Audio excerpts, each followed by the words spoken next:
사순절을 시작하면서 오늘 예수님께서 공생애를 시작하시기 직전에 받으셨던 세 가지 시험의 이야기를 함께 나누어 보려고 합니다. 주님께서 이 땅에 태어나셨고 또 나타나신 것을 기억하고 이제는 고난을 기억하는 그런 절기로 들어가고 있는데, 예수님께서 이 땅에 오셔서 공식적인 사역을 시작하시기 직전에 기도하시고 그 기도가 끝날 때쯤에 있었던 마귀의 시험을 받는 장면입니다.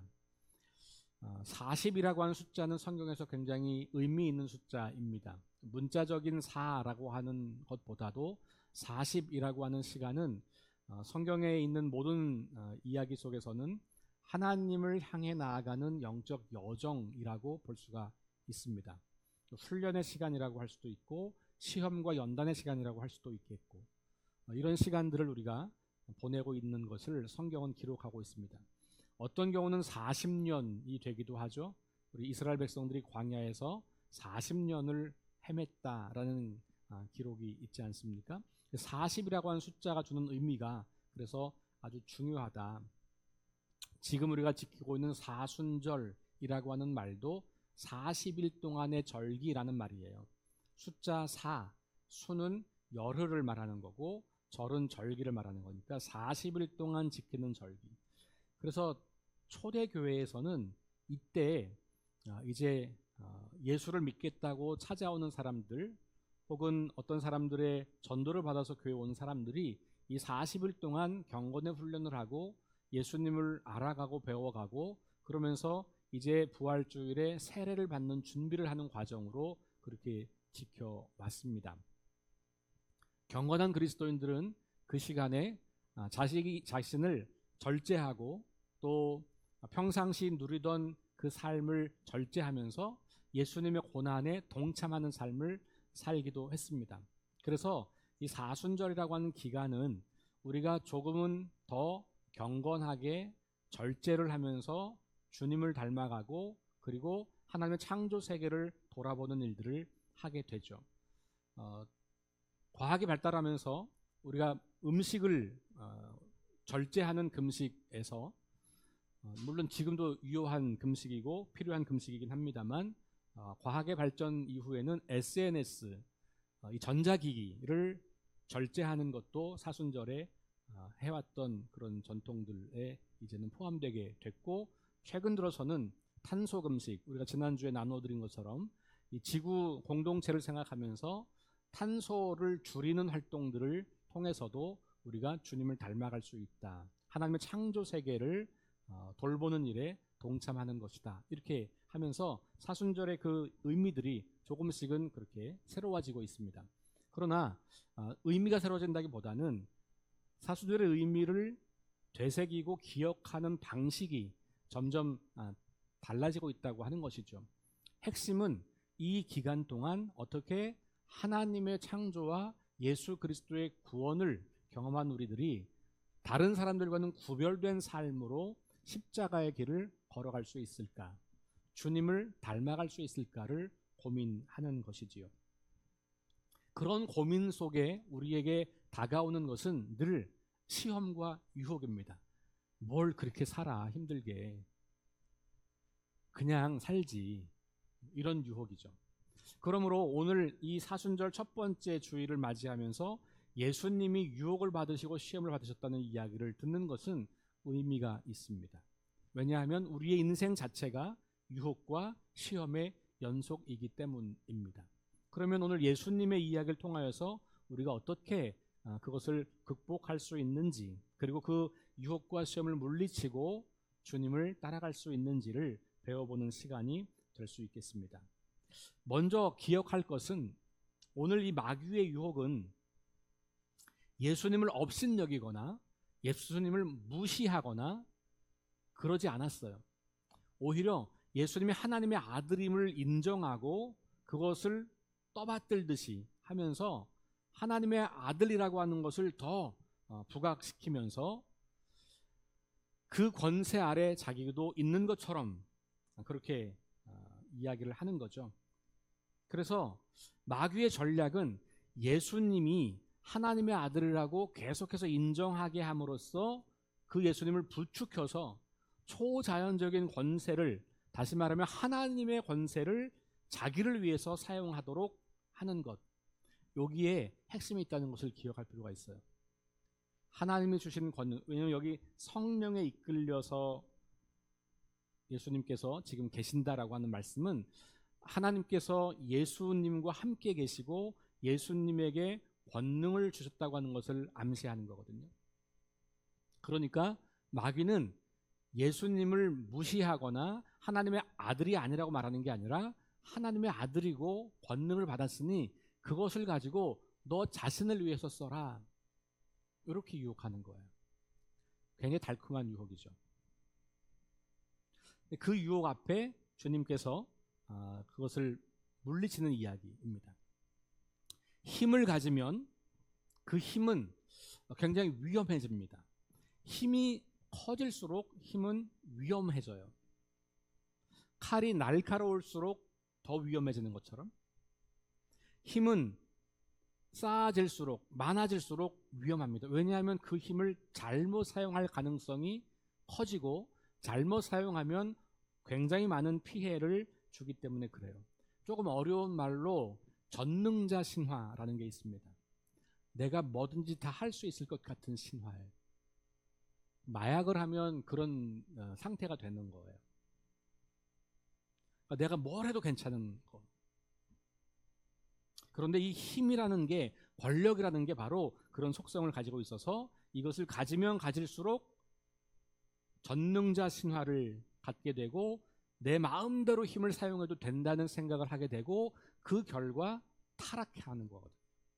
그래서 힘은 가지면 가질수록 두려운 마음을 가지고 그 힘을 사용하는 것이 중요하다는 거죠.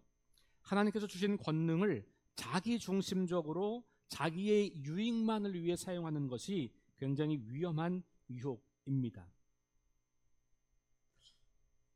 그러나 예수님은 이런 유혹에 덫에 걸려 넘어지지 않으셨습니다.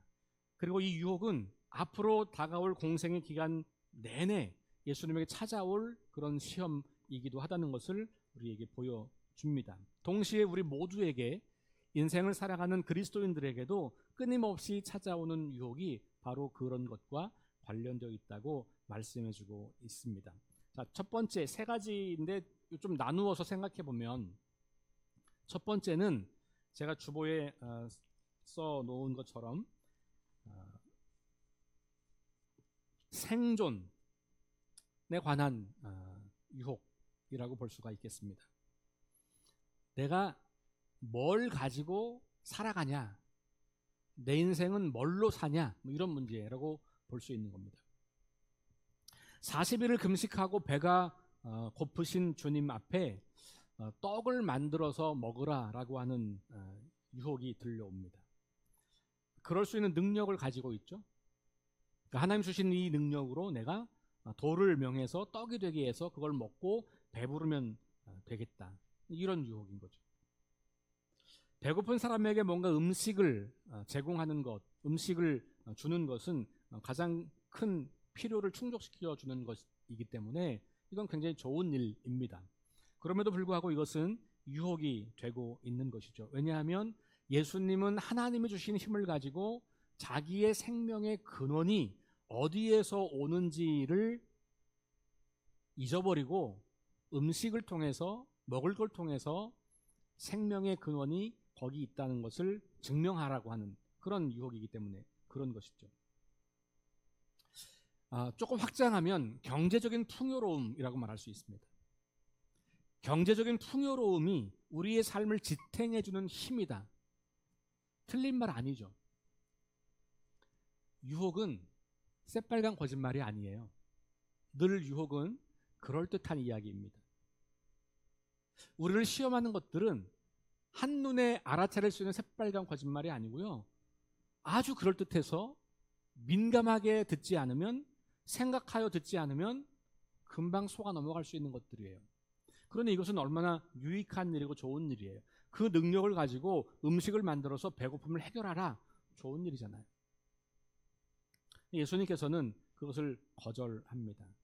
경제적인 풍요로움이 우리의 삶의 근원적인 것이고 우리의 행복을 보장하고 우리의 생명의 근원이다라고 하는 것은 일부 맞는 말이긴 하지만 그것이 우리의 삶을 하마터면 하나님 없이도 우리 인생은 행복할 수 있고 하나님 없이도 우리 인생은 경제적 풍요만 보장된다면 괜찮다고 믿게 하는 것이죠.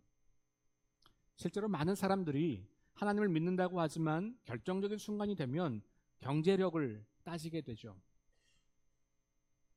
극단적인 예로 구분하면 경제력을 선택할 거냐 하나님을 선택할 거냐 이렇게 우리 밸런스 게임 같은 거 요즘에 젊은이들 많이 하는데 그렇게 하면 많은 그리스도인들도 경제력을 선택할 겁니다. 왜냐하면 그게 눈에 보이는 힘이거든요. 내가 정말 살아가려면 이 땅에 살아가려면 경제력이 있어야 된다고 생각하는 거죠. 하나님은 보이지도 않고 잘 느껴지지도 않고 그러니 하나님은 어떤 분이 하나님이냐? 내 경제력을 풍성하게 해주는 분이 하나님인 거예요. 그에게는 하나님이 아니라 경제력을 신뢰하는 것이죠.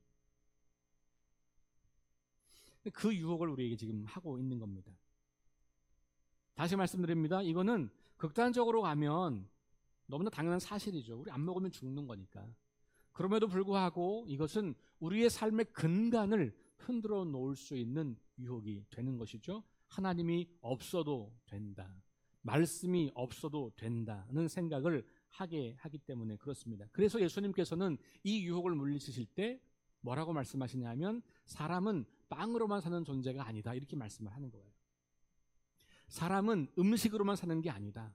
경제력으로만 사는 게 아니다. 경제력이 좋아졌다고 해서 경제적인 풍요를 누린다고 해서 그게 진짜 인생은 아니야 라는 말씀을 하고 있는 것이죠. 그러니 내가 조금 배가 고파도 내 생명의 근원이 하나님이신 것을 아는 것이 정말 중요하다 이렇게 이야기를 하는 겁니다. 이 말씀이 여전히 이해가 안 되는 분들이 계실 겁니다. 아무리 그래도 먹을 건 있어야지 뭐 그렇게 생각하잖아요. 그렇죠?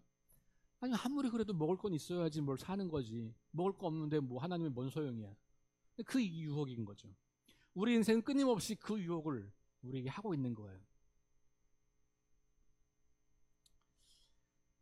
마태복음은 이 이야기를 똑같은 이야기를 기록하고 있습니다만 약간 다르게 기록하고 있는데 첫 번째 다른 것은 순서가 달라요. 첫 번째는 같지만 두 번째, 세 번째가 바뀌어 있어요. 마태복음과 누가복음의 이야기는. 또 하나 다른 것은 지금 예수님께서 지금 이 유혹을 물리칠 때 사용했던 말씀이 조금 달라요. 다르다는 말은 완전 다른 이야기라는 게 아니고 같은 이야기인데 마태복음은 한 문장을 더 추가했어요. 마태복음으로 읽으면 더 선명해져요. 오늘 누가복음은 사람은 빵만 먹고 사는 것이 아니다라고 그렇게 소개하고 있는 이 문장을 마태는 한 문장 더 붙여서 사람이 빵으로만 살 것이 아니라 하나님의 입에서 나오는 모든 말씀으로 살 것이다. 이 문장을 덧붙인 거예요. 더 선명하죠. 그러니까 우리 인생은 말씀이 우리 삶을 책임진다는 거예요. 말씀이 우리 영혼의 양식이라고 하는 거예요.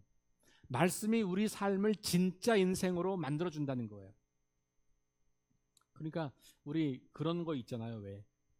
책은 마음의 양식이다. 일반 사람들도 그런 얘기 한단 말이에요. 좋은 책은 마음의 양식이다. 그런 말 하죠. 무슨 말이에요? 그 사람들도 이 진리를 일부 깨달은 거예요.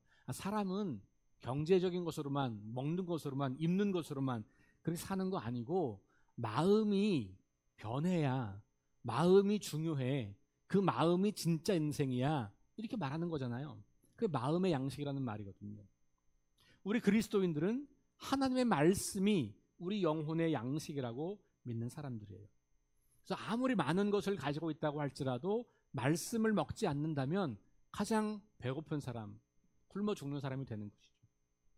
그러나 그것이 충분하지 않고 좀 부족하다고 할지라도 말씀으로 우리가 삶을 살아간다면 그런 어려운 상황 속에서도 우리는 하나님의 거룩한 백성답게 사는 그 존엄함을 잊어버리지 않을 수 있다고 하는 거예요. 어떤 게 진짜 인생이냐? 그게 진짜다라는 말을 하고 있는 겁니다. 풍요를 갈망하는 이 시대에 우리 모든 사람들에게 굉장히 중요한 도전을 하고 있는 것이죠. 굉장한 도전입니다. 이 유혹은 우리에게 매일 찾아오거든요. 그리고 이 유혹 앞에 우리는 매일 무너지기도 합니다. 그런데 예수님께서는 그것을 우리에게 명확하게 말씀해 주고 있어요. 인간은 배부르다고 해결되는 존재가 아니라 영혼이 충만해져야 진짜 인생을 사는 존재다라고 하는 것을 말해주고 있는 겁니다. 자, 그런 예수님께서 공생애를 하시면서는 기적을 베푸셔서 많은 사람들을 먹이신 이야기가 있죠. 오병이어 사건으로 여러분이 알고 있는. 똑같이 돌로 빵을 만든 건 아니지만 돌로 빵을 만드는 건 아니면 작은 음식으로 수많은 사람들을 먹이는 것은 똑같은 기적 이야기고 똑같이 음식에 관한 이야기인데 예수님은 여기서는 그것을 단호히 거절했지만 공생의 사역을 할 때는 그것을 활용하셔서 수많은 사람들을 먹이신 이야기를 기록하고 있어요. 무슨 차이가 있죠? 왜 예수님은 한 번은 그거 그렇게 사는 거 아니야. 내가 굶어 죽어도 하나님이 계시는 게 말씀이 있는 게 나한테 중요한 거야. 이렇게 말씀하시고 여기에서는 사람들이 배고프니까 막 기적을 일으켜가지고 다 먹이시고 배불리 먹이시고 남기시고. 차이가 뭘까요? 차이는 누구를 위해서 하느냐예요. 그 동기와 목적이 무엇이냐예요. 마귀가 시험하는 그 동기와 목적은 뭡니까? 두 가지인데 하나는 너를 위해서 하라는 거고 두 번째는 네가 그걸 통해서 하나님의 아들인 것을 증명하라는 거예요. 그러니까 야, 너 하나님의 아들이잖아. 네가 하나님의 아들인 것을 만천하에 드러내. 이 기적을 베풀어서.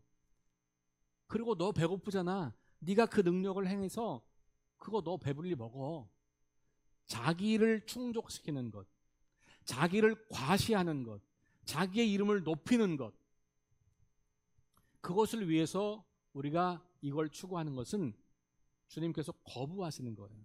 근데 오병이어 기적의 이야기는 그 동기가 무엇입니까? 굶주린 사람들을 사랑하여 그들을 먹이는 것. 그러니까 사랑의 섬김 때문에 주님은 얼마든지 이 일을 하실 수 있는 분이에요. 하나님의 아들이기 때문에 얼마든지 기적을 베풀어서 돌을 떡으로 만들 수 있는 분이라는 것이죠. 그런데 주님은 자신을 위해서 그리고 내가 하나님의 아들인 것을 온천에 드러내려고 하는 욕망을 가지고 그 일을 행하지 않으셨다는 거예요. 그것을 단호히 거부하셨다는 거죠. 그런데 굶주린 사람들을 먹이기 위해서는 그 능력을 사용하셔서 그들을 먹이셨던 거예요.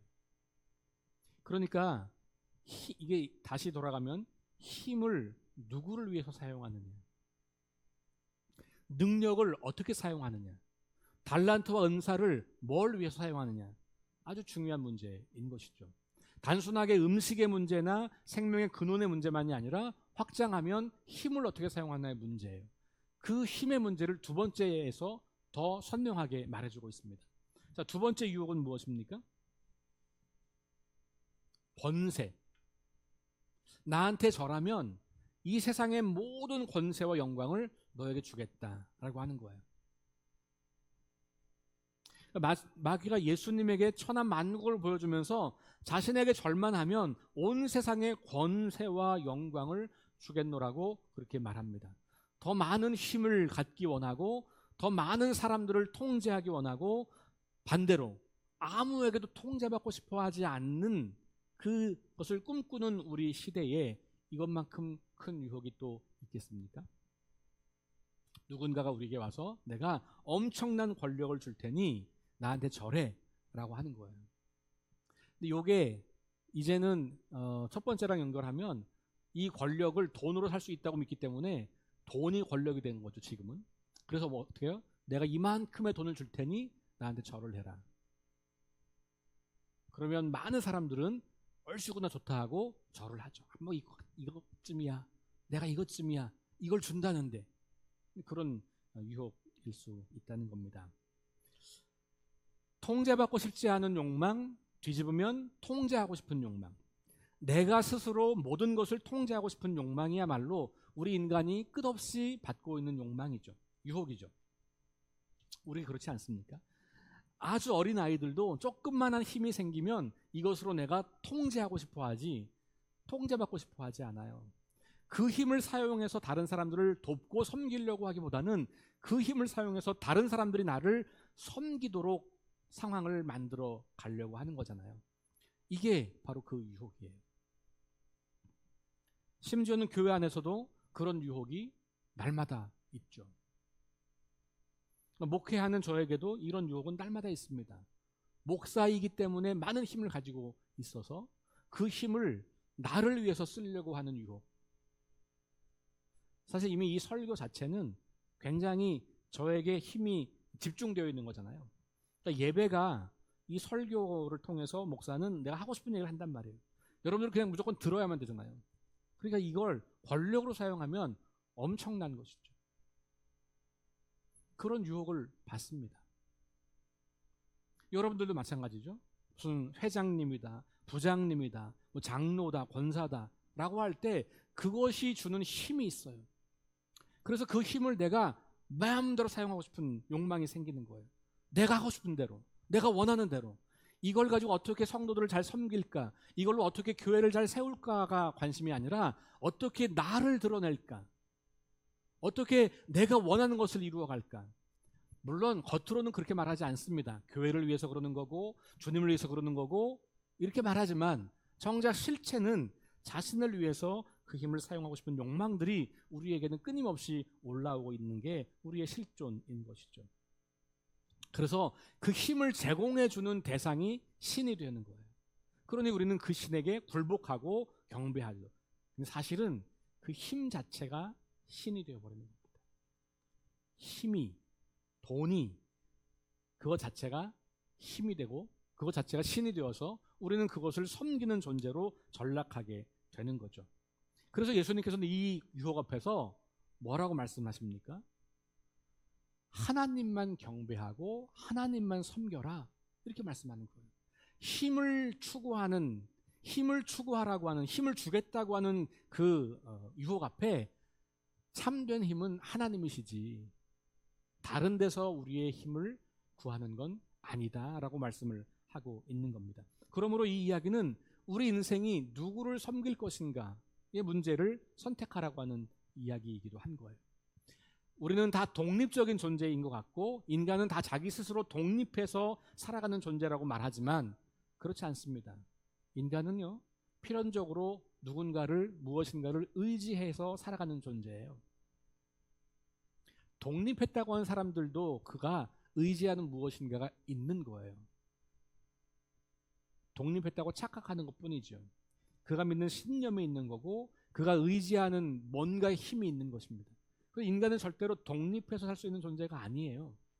왜냐하면 하나님이 우리를 만드실 때 그렇게 만드셨어요. 혼자서는 살 수 없는 존재로. 그래서 하나님을 의지하고 하나님 안에서 살아야 진짜 인간답게 살 수 있는 존재로 만드셨기 때문에 그것을 벗어나서 독립하려고 하는 것은 그건 자기를 신으로 섬기는 오류에 빠지게 되는 겁니다. 이 땅의 모든 권력을 잡는 것에 목적이 있었다면 예수님은 아마 이 유혹 앞에 얼른 절을 했을 수도 있을지 모르겠습니다. 그러나 예수님은 하나님이 주신 권력을 잡는데, 내가 마음대로 사람들을 통제하는데 목적을 둔 게 아니고 섬기는 데 목적을 주셨기 때문에 이 권력이 어디서부터 오는 것인가, 참된 힘은 어디서부터 오는 것인가, 이걸 알고 계신 거죠. 그래서 하나님, 힘의 근원이신 하나님을 섬기는 삶을 살 것을 말하고 있는 겁니다. 권력을 잡으려는 것은 자기 스스로가 모든 것을 통제하려고 하는 욕구에서 비롯되는 겁니다.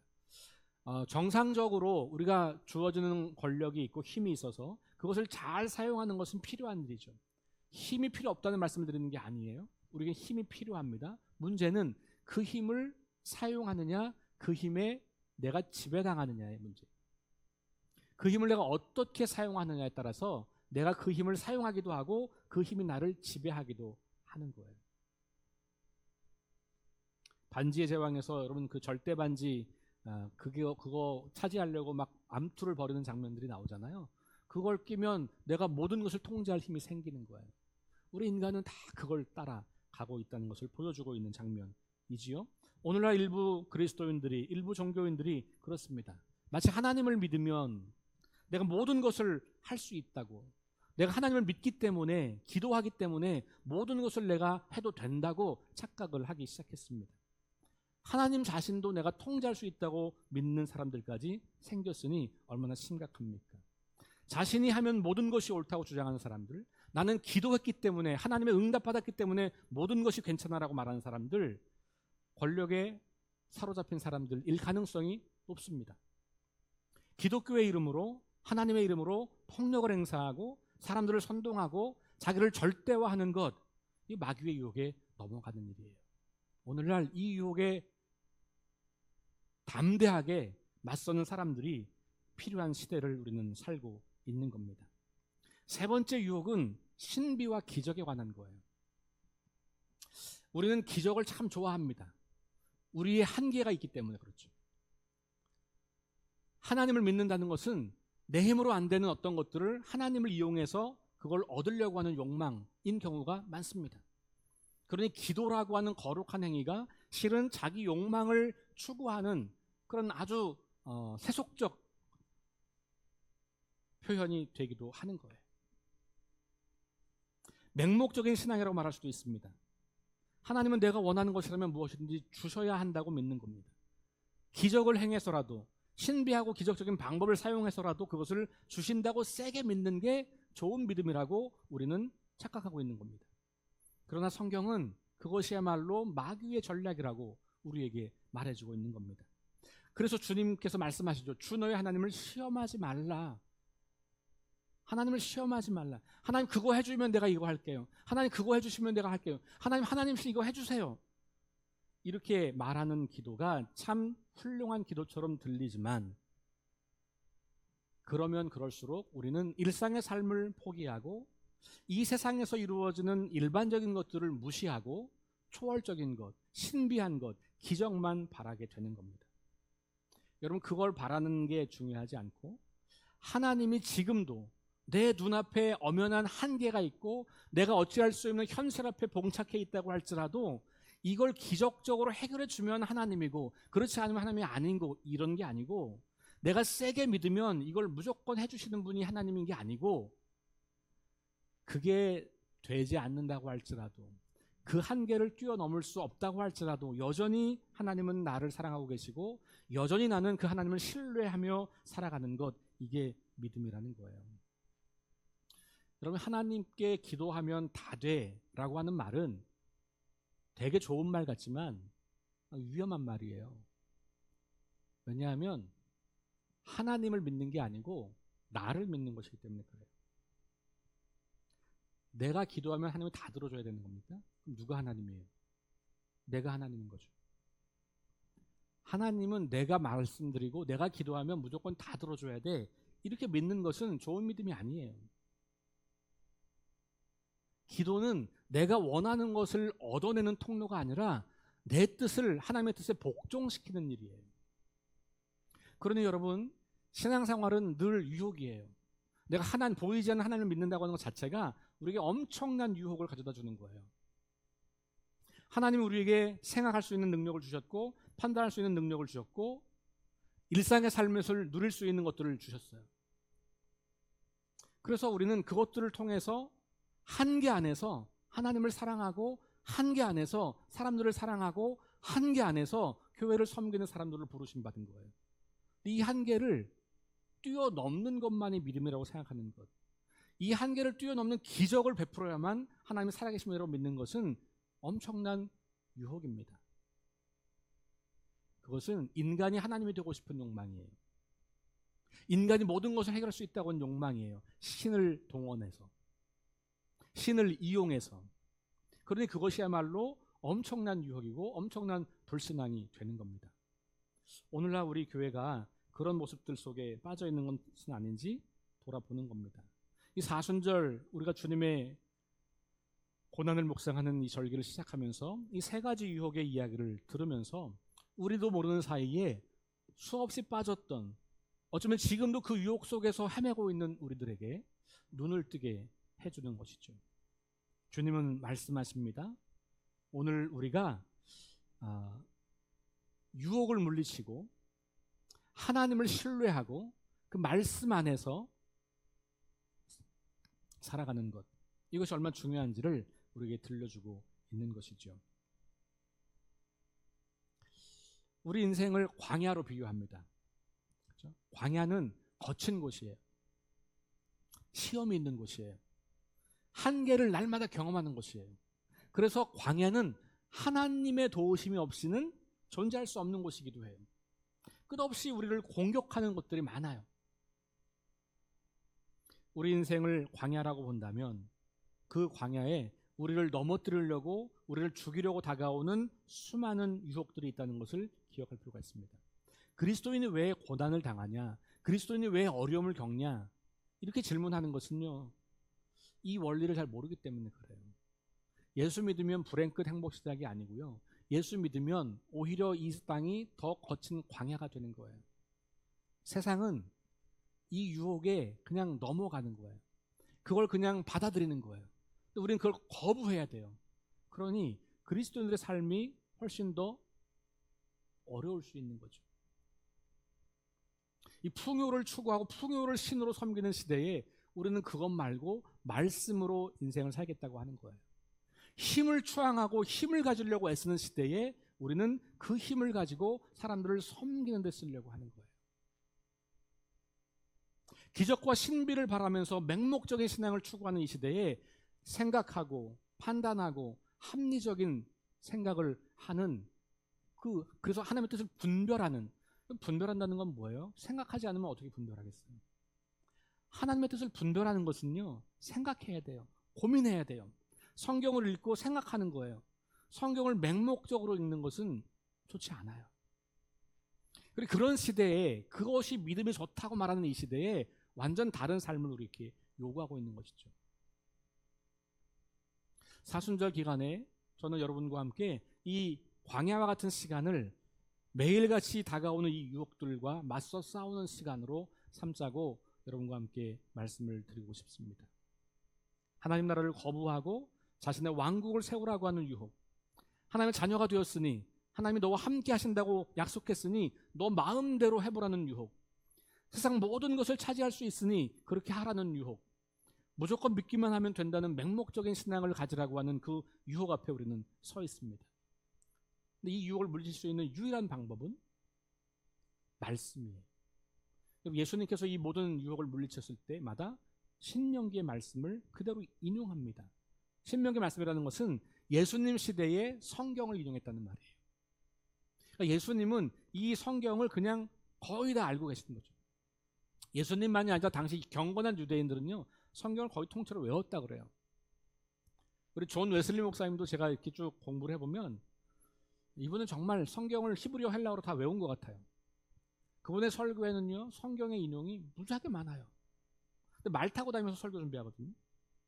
말 타고 앉아서 히브리어 헬라어로 성경 읽으면서 설교 준비하시는 거예요. 지금처럼 무슨 컴퓨터 두드려가지고 이런 시대가 아니에요. 말씀이 우리 안에 풍성하게 있을 때 그 유혹을 물리칠 수 있는 힘을 갖게 되는 거죠. 예수님께서 물리치신 유일한 방법은 그 유혹을 생각해 보는 거예요.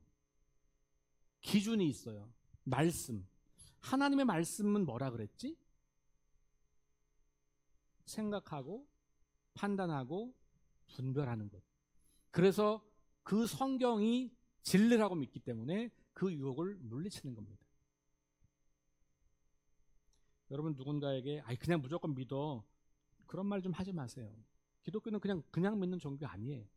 하나님은 우리에게 생각할 수 있는 이성을 주셨잖아요. 성경을 읽고 생각하고 고민하고 질문하고 씨름하고.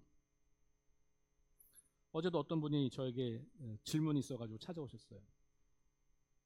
그래서 그분이 저한테 그러는 거예요. 바보 같은 질문 같다고, 초딩 같은 질문이라고. 나중에 다 얘기를 듣고 나니까 그렇게 말씀하시더라고요. 제가 아니라고, 그런 질문을 할 수 있는 교회가 좋은 교회라고.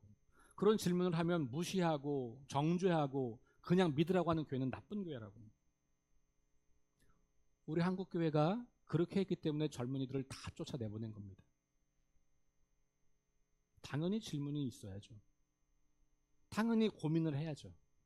그리고 나서 하나님의 뜻이 무엇인지를 내가 잘 판단해. 그리고 나면 그 신앙이 흔들리지 않아요. 근데 무조건 믿음은요, 인생의 유혹이 올 때마다 여지없이 무너집니다.